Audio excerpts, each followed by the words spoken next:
Então, pessoal, novamente, boa tarde. A gente vai iniciar hoje, de fato, o nosso conteúdo, né? Então, nosso primeiro conteúdo, como você já sabe, eu mandei anteriormente para você lá na nossa sala do Classroom, é o assunto aqui de agregados, tá certo? Então, se você der uma lida lá no material, você já sabe mais ou menos do que se trata. E a gente vai ver com mais clareza todo o passo a passo aí de formação desse material, que é um dos mais utilizados dentro da construção civil, tá bom? Então, eu dividi o conteúdo dessa maneira. O conteúdo que nós vamos ver hoje, ele está definido com esses 6 tópicos aí, tá certo? A definição geral sobre agregado, classificação, características, e aí os tipos principais, né? Areia, brita, e também a gente vai falar um pouquinho sobre argila expandida, tá? Que, teoricamente, ainda é considerada uma novidade dentro do meio da construção civil, como um dos principais tipos de agregados que são utilizados, tá bom?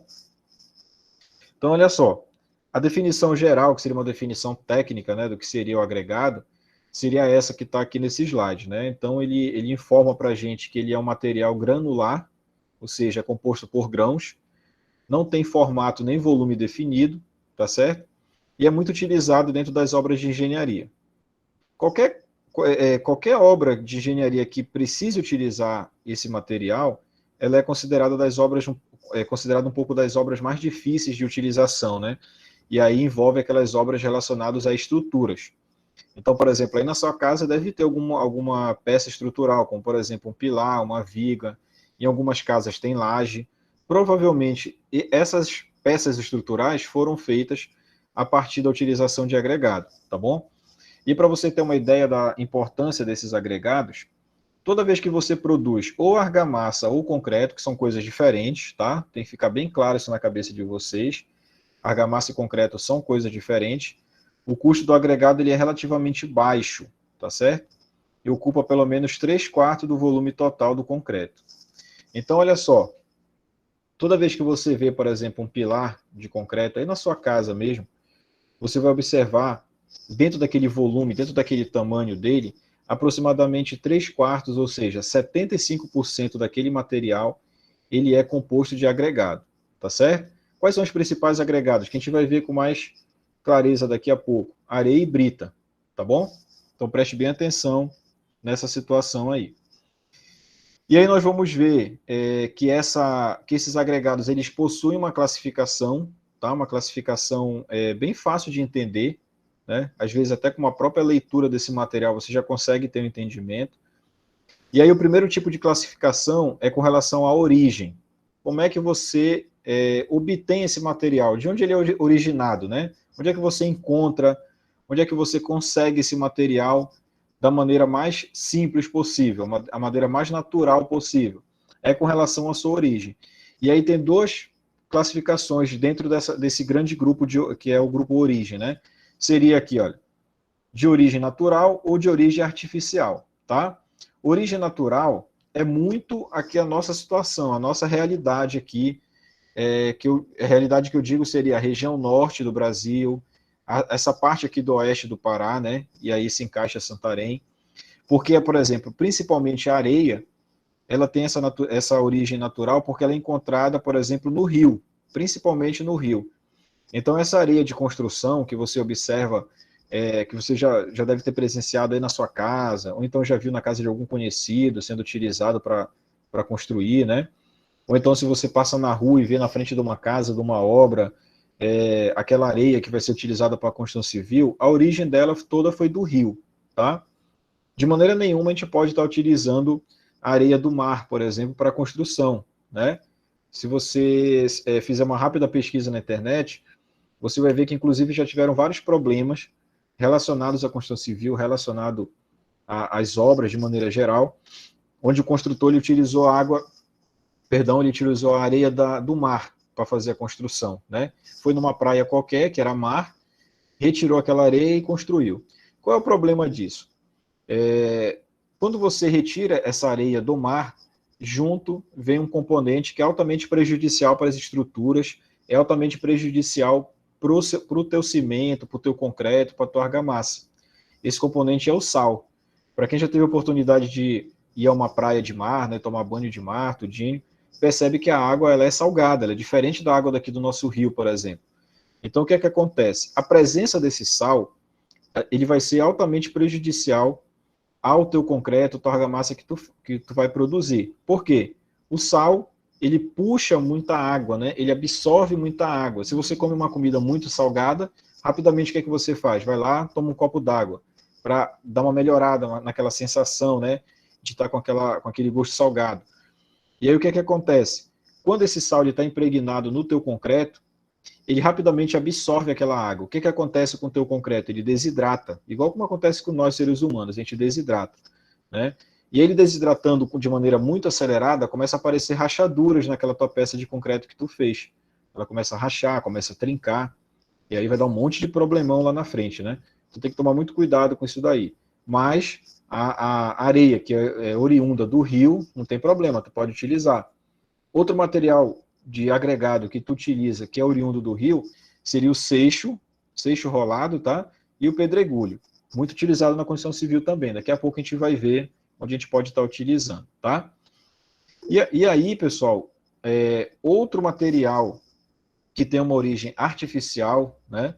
Mas também vem da natureza, tu vai já entender, como, por exemplo, o principal aí, no caso, a brita, o granito. O granito já deve ter observado em alguma, se não tiver na sua casa, mas na casa de alguém, ou então no comércio, aquelas peças de granito, né, geralmente são utilizadas em balcão, né? Então, por que o nome é artificial? Porque, por exemplo, quando você vê uma bancada, geralmente aquelas bancadas que dividem sala de cozinha, ou então tu vai num restaurante, numa lanchonete, tem aquela bancada de granito, aquela bancada ela não foi encontrada na natureza daquele tamanho, tudo certinho, né?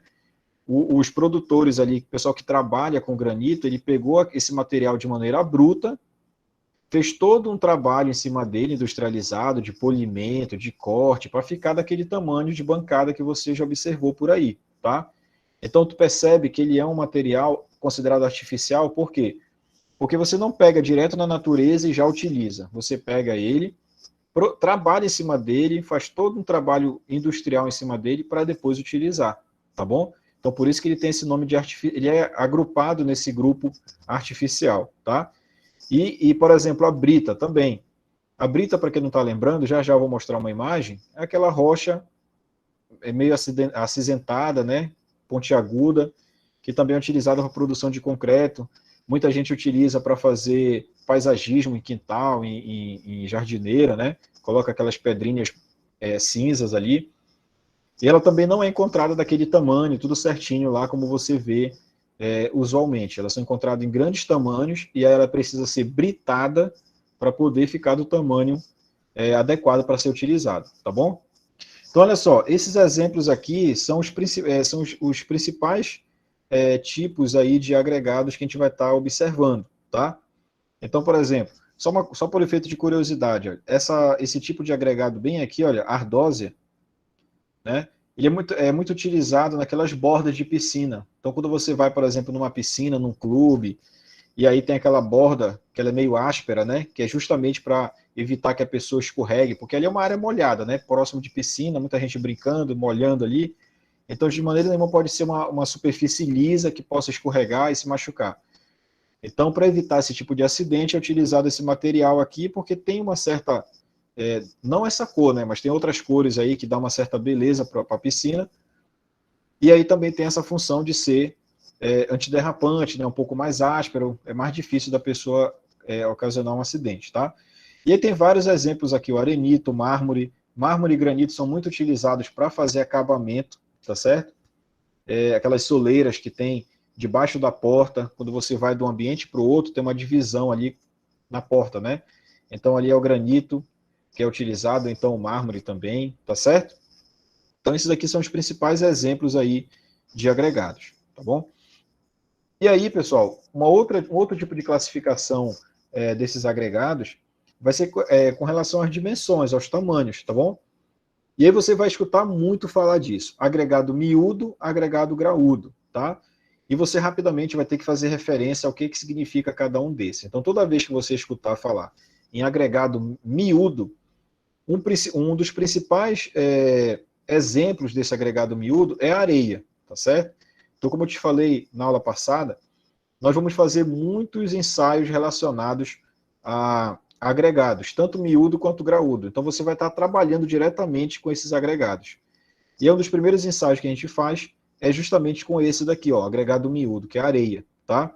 Qual é o ensaio que a gente faz? É essa separação dessa areia por tamanho, pelo tamanho dos grãos, tá?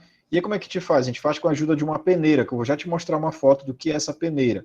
Mas é semelhante àquelas que a gente tem em casa para manipular alimento, né? Que serve para coar alguma coisa e tal. Coar tapioca, por exemplo, utilizar uma peneirinha, né? Para poder separar ali. Também parecido com aquela peneira lá.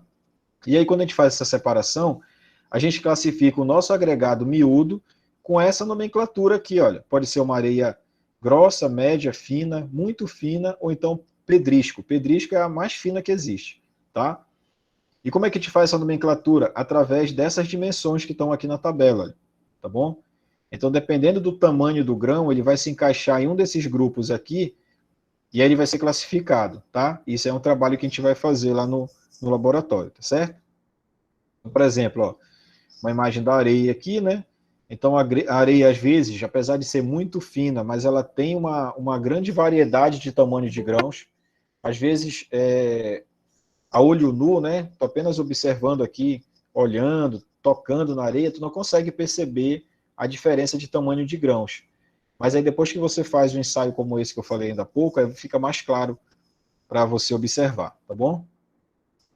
Beleza. E a outra classificação com relação ainda a tamanho, com relação à dimensão, é o teu agregado graúdo. Então presta bem atenção. Eu te vindo há pouco o miúdo, que tem como exemplo a areia. A gente vai ver o graúdo aqui, que vai ter como exemplo, para a nossa região, com relação à utilização, né? A gente vai escutar muito falar sobre o seixo, sobre a brita, e também tem um material que ele é muito utilizado aqui na região oeste, aqui, né? Santarém, Itaituba, Altamira, que é o quebradinho. Não sei se você já escutou falar, o seu pai, o seu tio falando, vou precisar comprar um quebradinho para fazer alguma obra aí. Então o quebradinho ele também se encaixa nesse grupo aí do graúdo e ele é muito utilizado, tá bom? E aí, para a gente conseguir separar o agregado graúdo, ele também, esse material ele também passa por um ensaio, né? Um ensaio de granulometria. Olha só, granulometria, tu vai estar medindo grãos, tá certo? Ele passa também nas peneiras aí para fazer essa separação. E aí, lógico, né? O agregado graúdo ele tem dimensões maiores que o agregado miúdo, que a gente acabou de ver. Mas ainda assim ele tem que ser classificado por tamanho, e aí cada tamanho desse, cada grupo de tamanho desse recebe um nome, tá? Que é essa chamada nomenclatura aqui, ó. Então a gente vai ter brita 0, 1, 2, 3, 4, tá? E a pedra de mão quando ela tem um tamanho ali superior a 7 centímetros, a 7,6 centímetros, tá bom? Menores que isso, ele se encaixa nesses grupos das britas, brita 0, 1, 2, 3, 4, tá bom? Também observa bem isso daí. Às vezes, quando você vai comprar material de construção, se você precisar comprar brita, aí o vendedor lá da loja, ele te informa, ele te pergunta, né? Qual é o tipo de brita que você quer? Brita 0, 1, 2, 3, e aí dependendo do que você for construir, né? Você determina os tipos que você quer. Geralmente você mistura a brita sempre em tamanhos próximos. Então sempre você vai comprar a brita 0 e 1, ou então 1 e 2, ou então 2 e 3, entendeu? Sempre grupos próximos, nunca grupos muito separados. Nunca você vai comprar brita 0 e brita 4, porque a diferença de tamanho entre eles é muito grande e vai lhe dar problemas futuros aí que eu vou te explicar o que é. Então sempre você compra ali brita 1 e 2, 3 e 4, sempre números próximos, entendeu? Para poder ficar uma certa para ficar o tamanho mais ou menos parecido ali, tá certo? E olha só, nessa imagem nós vemos os dois principais tipos de agregado graúdo que é utilizado na construção civil no nosso dia a dia, principalmente para produzir concreto, tá? Eu não sei se é familiar para você essa imagem, se você já viu em algum lugar e passou despercebido, nunca se importou muito, né? Mas aqui, olha, nós temos aqui, esse um pouquinho mais amarelinho aqui, seria o seixo. O seixo ele tem a superfície bem lisa, tá certo? E também os cantos do seixo eles são mais arredondados. Então presta bem atenção nessa característica do seixo aí. Os cantos dele é mais arredondado e a superfície é mais lisa, tá? Desse nosso lado direito aqui nós temos a brita. A brita ela já tem, apesar de ser do mesmo grupo, né, agregado graúdo, mas ela tem as suas diferenças se comparada com o seixo. Quais são as diferenças? Se tu for observar, a pedra de brita aqui, ela é mais pontiaguda, não é tão arredondada igual o seixo, e ela não é lisa, ela é rugosa, ela é cheia de cortes na sua superfície, tá? Isso daí tem uma significativa importância, essa diferença aí, que eu vou já te falar. Antes de eu te falar, olha só, uma outra classificação que nós temos aqui desses materiais é com relação à massa específica, ou seja, o peso por metro cúbico, tá? Então, vou te dar um exemplo bem claro aqui, para ficar bem fácil de tu entender aí. Esses dois materiais aqui, tanto o seixo quanto a brita, eles vão estar fazendo parte desse grupo aqui dos chamados normais, massa específica normal, que é de 1 tonelada por metro cúbico a 2 toneladas por metro cúbico, tá? Varia nesse intervalo aí. Ah, mas eu não estou conseguindo entender aí, eu não estou conseguindo visualizar o que significa esse 1 tonelada por metro cúbico. Vou te explicar. Sabe aquela caixa, depois quando termina a aula, tu dá uma olhada no teu quintal, então dá uma olhada aí pela redondeza da tua casa. Tu já viu aquelas caixas d'água de 1.000 litros? Aquelas caixas azuis, né? De água aí que fica no quintal da sua casa, então no quintal do vizinho. Uma caixa d'água daquela lá, desde que seja de 1.000 litros, observa lá que vai estar escrito lá, tanto 500, 1.000 litros, né? Se for de 1.000 litros, uma caixa d'água daquela lá, de 1.000 litros, se a gente pegasse uma caixa d'água daquela e enchesse de brita, ela até o topo ali, enchesse e pegasse uma outra, enchesse de brita até o topo ali, e a gente fosse pesar essa caixa d'água, o peso dela ia ser aproximadamente entre 1 a 2 toneladas. Mais especificamente, para me te dar um número exato, o seixo seria algo em torno de 1.500 toneladas, perdão, de 1,5 tonelada, tá? Ou 1.500 quilos, né? E a brita seria algo em torno de 1.600 quilos ou 1,6 toneladas, tá? E por que por metro cúbico? Porque uma caixa d'água daquela ali, ela consegue suportar 1.000 litros, né? Está escrito lá nela, ou então 1 metro cúbico de algum material, né? Esse 1 metro cúbico ele está naquela unidade de volume, tá? E aí, o que seria importante a gente analisar? Todo material, ou quase todos os materiais que você vai ver de material de construção, ele sempre vai fazer uma referência ou a metro quadrado, que é a área, ou a metro cúbico, que é volume. Tá? Deu para entender aí? Então, sempre procurem entender, visualizar isso daí. Eu não estou conseguindo visualizar o que é 1 tonelada por metro cúbico. Então, tu já sabe que é mais ou menos uma caixa daquela de 1.000 litros, cheinha, né? Então, uma caixa daquela de 1.000 litros ali de seixo tem 1,5 toneladas. De brita seria 1,6. Tá bom? Beleza? Então, vamos lá. Olha, aqui estão as nossas peneiras. Ó. Essas que são as peneiras aqui. Nós temos lá no IFPA, lá no laboratório, elas que vocês vão utilizar para fazer a classificação desse material, tá bom? Eu ia perguntar se eu não sabia se você já tinha escutado falar, mas aí eu lembrei que tu já fez desenho técnico, estás fazendo, né?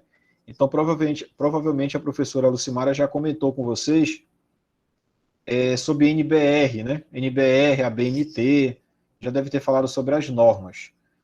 Então, por exemplo, essa NBR 7211, ela trata justamente disso, granulometria de agregado miúdo e graúdo. Ou seja, o que essa norma te fala?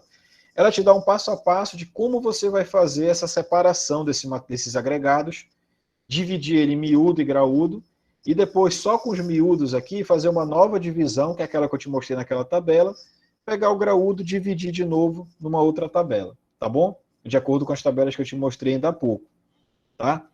E aí quando tu faz essa divisão, qual é o objetivo dessa divisão? É classificar esse material por tamanho, tá bom? Então é isso que a gente vai fazer baseado nessa norma aí.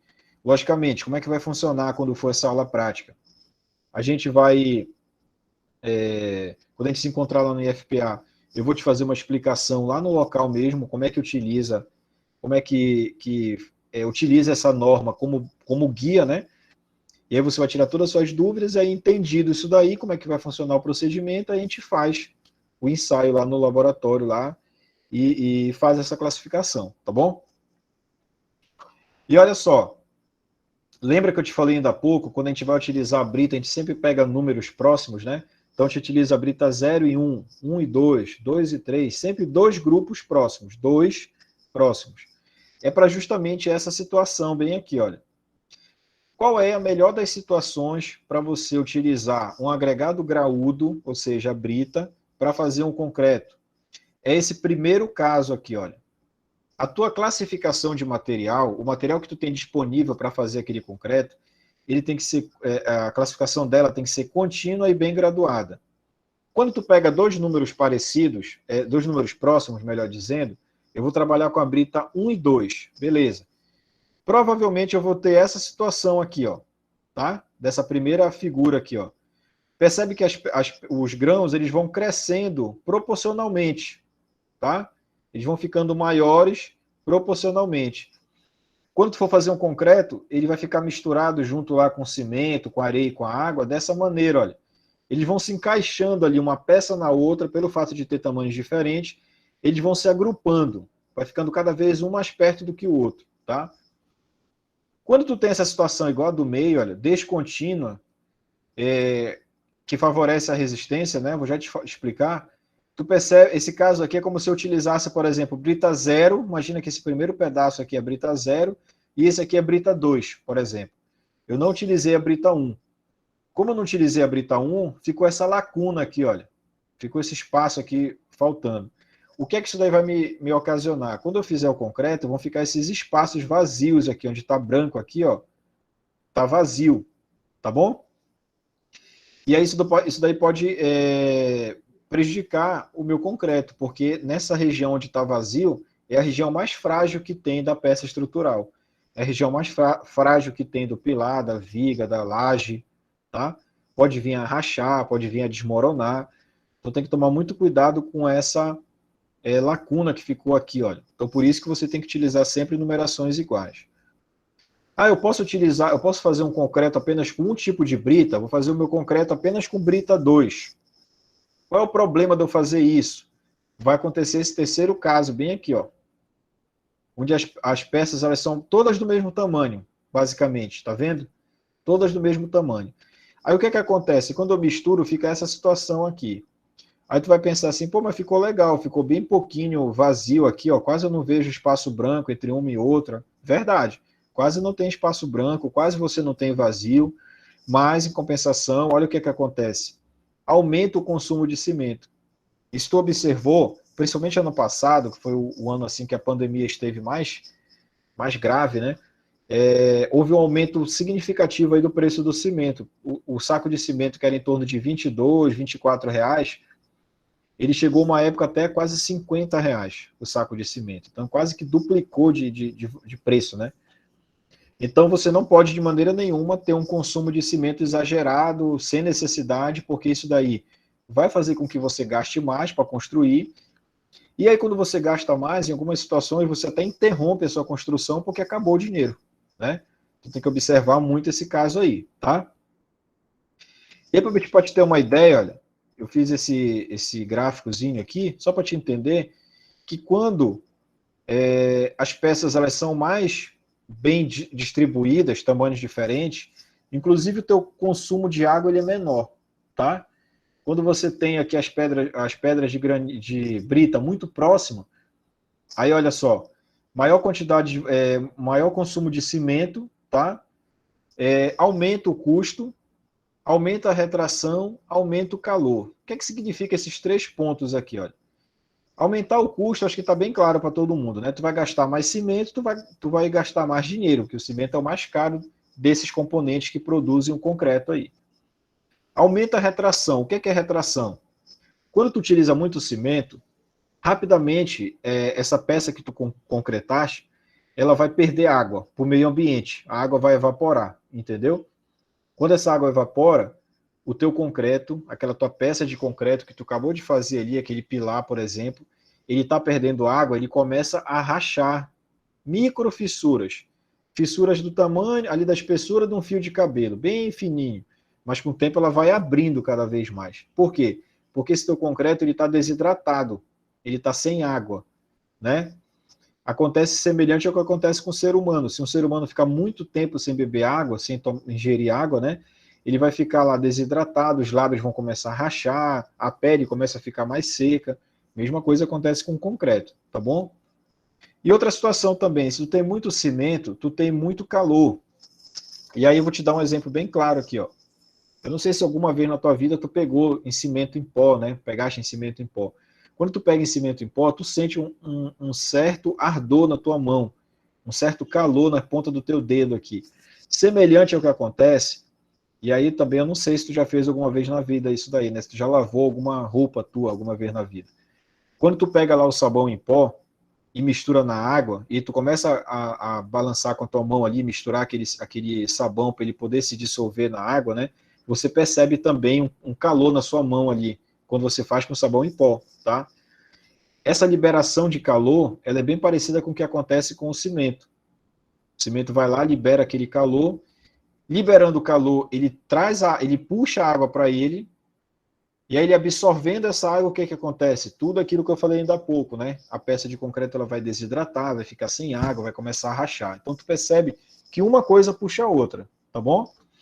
Então o ideal é tu trabalhar com a brita sempre em tamanhos próximos, brita 1, brita 2, tudo certinho, para evitar essa série de problemas que eu te falei ainda há pouco, né? A questão do aumento do consumo de cimento, perda de água muito rápida, aumento do calor, tá bom?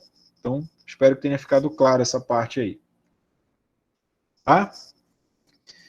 Bem, e aí aqui nessa questão das características, fala um pouco sobre os ensaios que a gente vai estar fazendo, né? Relacionados aos agregados, tá bom? E aqui, olha, tudo isso daqui são ensaios que a gente vai estar trabalhando. Então, olha só. Os ensaios que a gente vai estar fazendo lá no laboratório. Ensaio de massa específica, massa unitária, absorção de água, inchamento, teor de partículas leves e umidade superficial.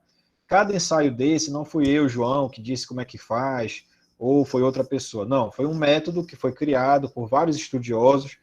Eles desenvolveram a norma e classificaram essa norma dentro da BNT.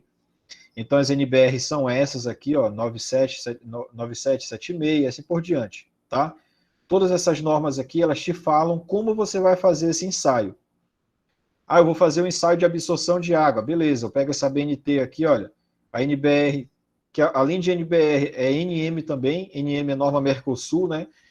Ela vale em todos os países do Mercosul, Argentina, Uruguai, etc. E aí, o número dela, 30. Todos esses ensaios, a gente vai estar utilizando esses equipamentos aqui, ó. Aqui fica fácil de você saber qual é cada equipamento. Aqui, ó, são as peneiras, tá? Essas prateadas aqui. Aqui embaixo é peneira também, tá bom? E esse equipamento onde as peneiras estão amarradas aqui é o agitador mecânico, tá certo? Lembra lá quando a sua mãe, então a sua tia pega lá a tapioca e vai peneirar ali, né? Para poder fazer uma tapioquinha para te lanchar daqui a pouco. Ela faz na mão ali, né? Esse peneiramento ele é feito com essa máquina aqui, olha. Todo o material ele é colocado nessas peneiras, você liga a máquina vai começar a vibrar, vai começar a tremer ali, e aí vai separar esse material por peneira, tá bom? A gente deixa ela ligada em torno de 10 minutos, mais ou menos, e ela faz o serviço para você. Depois você vai abrir aqui em cima, vai pegar cada peneira e vai ver o que é que ficou de material em cada peneira dessa para poder fazer aquela classificação lá daquela tabelinha que eu te mostrei, tá bom? E aí, pessoal, o que é que acontece aqui? Olha, como eu tinha te falado logo no início para ti, esses agregados aqui, eles são importantes porque ele vai te gerar economia, já que ele vai ocupar 75% da tua peça estrutural. Então, se tu faz um pilar, 75% daquele pilar é de agregado. 3/4 dele ali é formado de areia e brita, por exemplo. Tá? Lembra, dos materiais que tu utiliza para fazer o concreto, o cimento é o mais caro. Então, se tu utiliza bastante agregado, beleza, vai tornar para ti uma obra relativamente com um custo não muito alto, tá bom? E aí também vai ter, tem que tomar muito cuidado aqui, olha, com retração, que eu já te falei bastante, retração mesma coisa que perder água rapidamente e começar a rachar, e resistência ao desgaste, tá bom? Um concreto bem feito, com a quantidade ideal de agregado, ele vai ser bem resistente, tá bom, pessoal? Então ele vai desgastar muito pouco ao longo dos anos aí, tá? E por que toda hora eu estou falando dessa questão aí de economia e coisa e tal? Porque olha só, os materiais que tu utiliza para fazer um concreto são cimento, areia, brita e água, tá bom? São 4 componentes aí. O mais caro deles é o cimento, tá? Aí eu vou te dar um outro exemplo relacionado a metro cúbico, que eu acho que tu já deve ter começado a entender aí. Então eu vou te dar de novo aquele mesmo exemplo, olha. Compramos uma caixa d'água daquela de 1.000 litros. Vai imaginando aí, comprei uma caixa d'água daquela de 1.000 litros.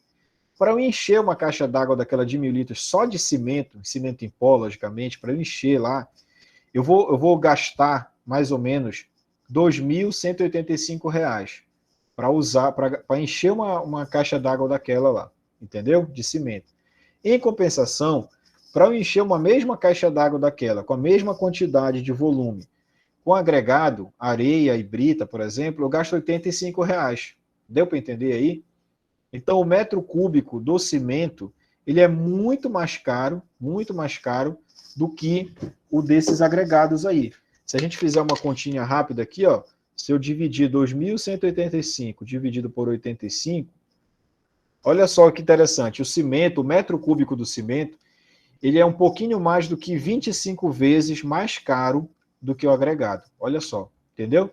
Então, por isso que a gente tem que tomar um cuidado muito grande com a utilização do cimento, para a tua obra não se tornar uma obra cara e acontecer o que tu já deve ter visto aí pela cidade. Se tu tá mandada na cidade, tu vai ver várias obras paradas, né?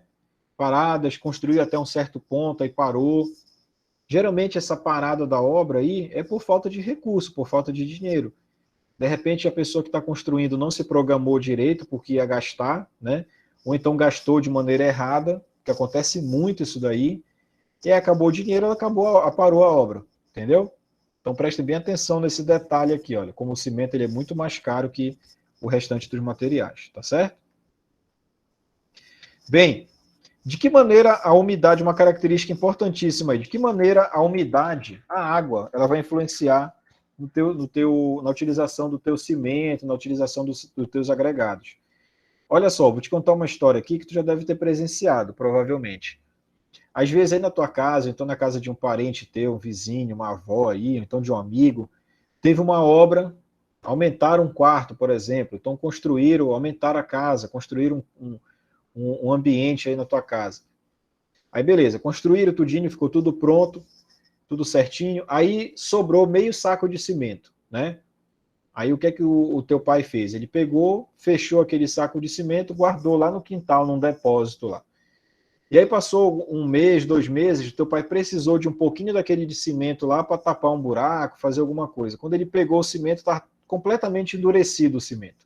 Dentro do saco de cimento, mas duro igual uma rocha lá. Não deu mais para o teu pai utilizar. O que é que aconteceu com esse cimento aí?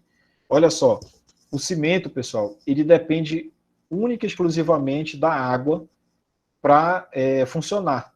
Sem água ele não serve de nada, entendeu? Então, quando ele entra em contato com a água, a primeira coisa que acontece é o seguinte: quando um pequeno grão de cimento ele entra em contato com a água encobre ele, o grão fica dentro da partícula de água, fica envolvido completamente pela água, certo? E aí, aquele grão de cimento ele começa a mudar de aspecto físico. Aquele grão de cimento ele fica parecido com um gel, igual esse gel que as pessoas usam em cabelo e tudo mais. Ele fica igual um gel. E aí, quando ele fica igual um gel, ele começa depois, o segundo procedimento dele, ele começa a endurecer, ele começa a ganhar resistência. Então ele fica muito resistente a impactos, por exemplo, ele fica muito resistente à compressão. O que é compressão? É você comprimir, você apertar determinado objeto, entendeu? E aí o que é que acontece? Pô, mas aquele cimento que o meu pai guardou lá no quintal, em nenhum momento teve contato com a água, ninguém molhou ele, nem nada. Por que que ele endureceu? Pela própria umidade relativa do ar. A gente está numa região norte aqui, que a umidade relativa do ar ela é 96, 97%. É como se a gente literalmente respirasse água, como se a gente estivesse aqui submerso na água, né? E aí, o que é que acontece? Essa própria água que está presente no ambiente, que a gente não está vendo, logicamente, são partículas de água, né? Elas entram em contato com o cimento, mesmo fechadinho ali, e ele começa a hidratar, começa a ficar com presença de água e começa também a endurecer e atingir resistência. Tanto que aquele saco de cimento lá, com aquele cimento que ficou altamente endurecido, você não consegue mais utilizá-lo, né? Até para você quebrar aquele saco lá de cimento, aquele cimento que ficou lá, é difícil, porque ele está muito duro, parecido com uma rocha, tá? Então tem que tomar muito cuidado nessa hora desse armazenamento aí do cimento, tá bom? Bem, e qual é o agregado que tem uma característica mais ou menos parecida com o cimento? É principalmente o agregado miúdo, a areia, tá? A areia também ela tem uma absorção de água muito, muito forte. Por exemplo, se tu for observar, às vezes também dessa mesma obra que foi feita na tua casa, sobrou areia também. Aí você observa aquela areia lá no seu quintal e aquela parte superficial ali, aquela parte que você está observando, você está vendo, ela está sequinha, né? Bateu um sol muito forte, ela está sequinha. Mas aí quando algum parente seu, então um pedreiro, ele vai lá com uma enxada, com uma pá, e tira parte daquela areia, você observa que por dentro a areia está completamente úmida. Já observou isso? Isso daí se dá porque a areia ela tem essa absorção de água muito rápida. É parecido com o que acontece na praia. Às vezes você está na praia e tem ali uma parte da areia da praia, aí passa alguém de barco, alguém de lancha, faz aquela onda, né? Aí vem aquela onda, molha ali a areia onde estava seca e rapidamente aquela água some. É porque a areia ela consegue ela tem essa característica de absorver água. Então aquela água que veio com a onda, ela absorve muito rápido, tá bom? E aí quando ela absorve, logicamente, ela não se desfaz dessa água, ela traz para ela a água, ela absorve a água e fica com a água presa ali, ó. Então isso daí aumenta o peso da areia, tá? Então tem que tomar muito cuidado com relação à quantidade de umidade presente na areia.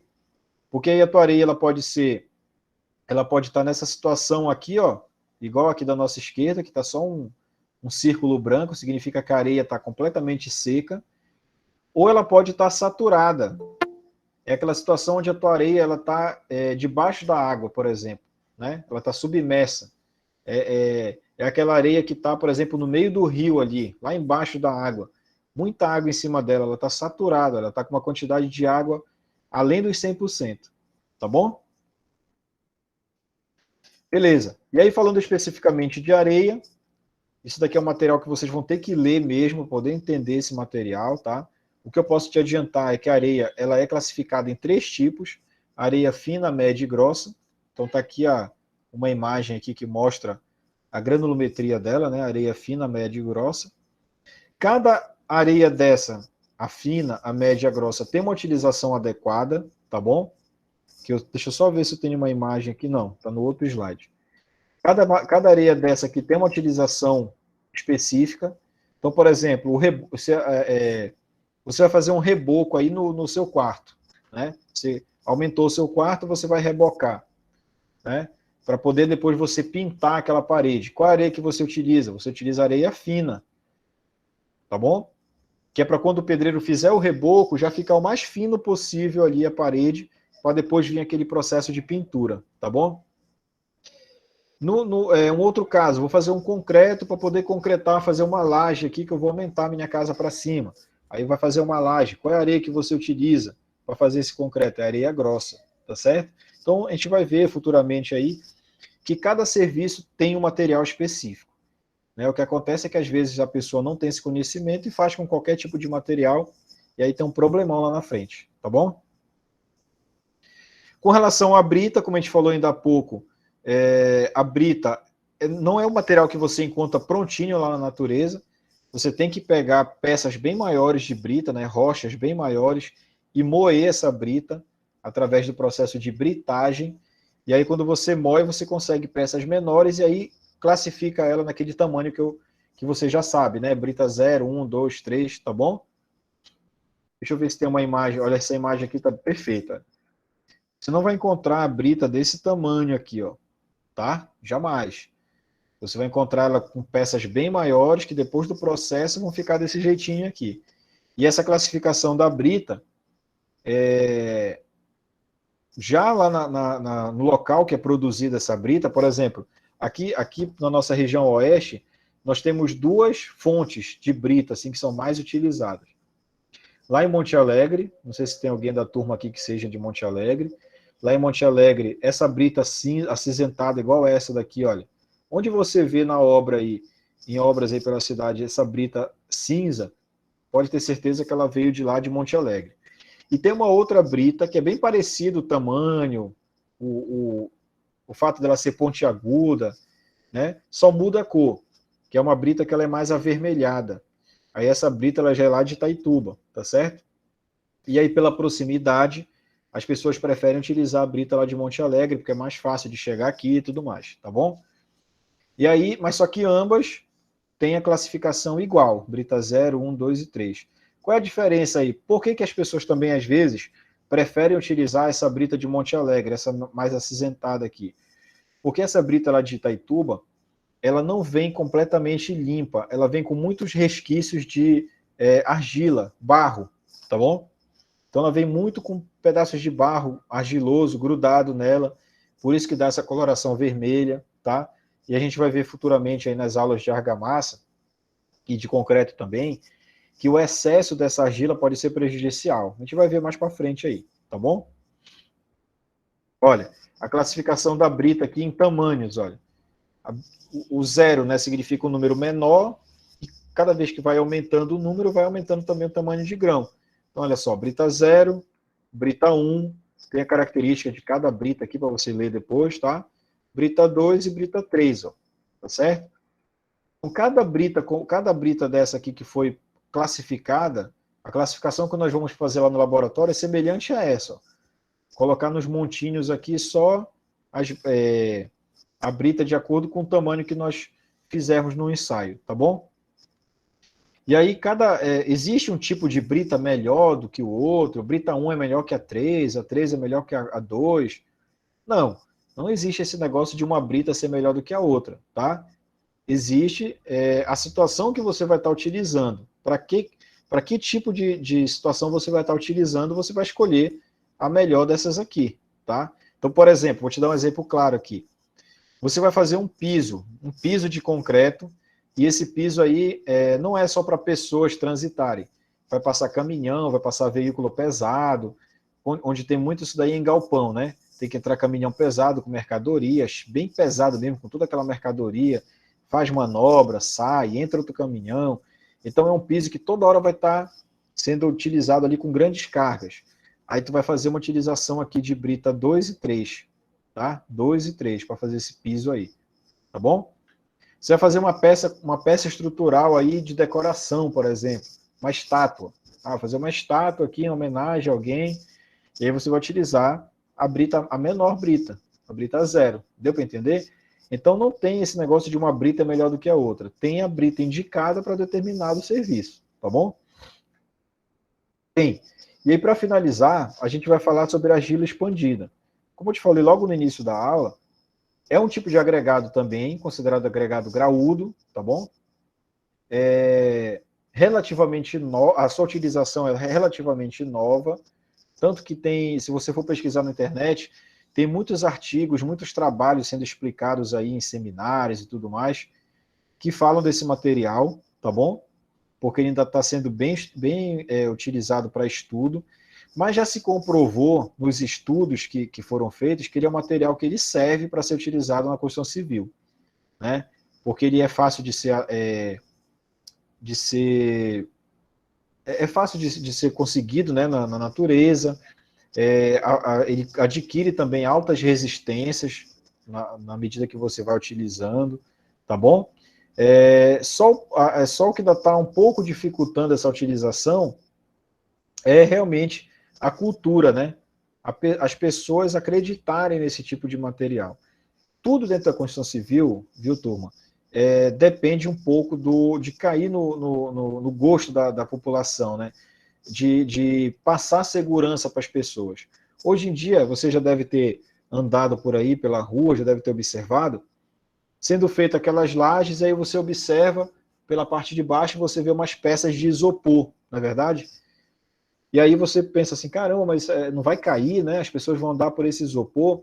As pessoas não vão andar em cima do isopor, elas vão andar em cima do concreto. Aquele isopor está ali para ocupar um espaço que antes era ocupado só por concreto.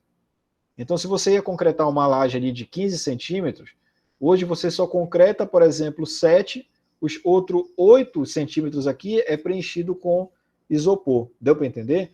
Mas quando isso daí começou, essa utilização do isopor, ela foi bastante negada, foi bastante relutada, porque as pessoas pensavam justamente isso. Eu vou andar em cima do isopor, o isopor é frágil, o isopor eu consigo quebrar com a minha mão. Imagine várias pessoas andando, vai desabar isso aqui tudo. Então, até cair no gosto da pessoa, até passar uma segurança para as pessoas, demora, tá? Então, a argila expandida ainda está nesse processo de adquirir confiança, passar segurança para as pessoas, tá bom? Mas que é um material que serve, isso daí já está provado, mais do que provado através dos artigos, tá ok? Então aqui, olha, são as nossas referências da aula de hoje. Alguns desses livros que estão aqui na referência tá lá no Classroom, tem uma aba lá chamada livros técnicos. Quando você tiver acesso a uma internet legal aí na sua casa, na casa de um parente, um amigo, baixe esses livros para vocês, tá bom? Porque é muito difícil você conseguir montar uma biblioteca na sua casa, então tem esses livros de maneira digital que vai lhe ajudar muito. Os livros ainda são uma grande fonte de conhecimento aí, né? É muito melhor você fazer um trabalho consultando um livro do que diretamente na internet, porque nem sempre é verdade o que está lá, né? Às vezes a pessoa escreve lá o que ela acha que é, o aluno vai lá, pesquisa, passa em frente, torna aquilo verdade sem ser. Então tome muito cuidado com de onde você está fazendo os seus trabalhos, de onde você está procurando, tá bom? Então aqui encerra essa parte da gravação da aula, mas eu vou ficar disponível para tirar suas dúvidas aí, tá certo, pessoal? Obrigado.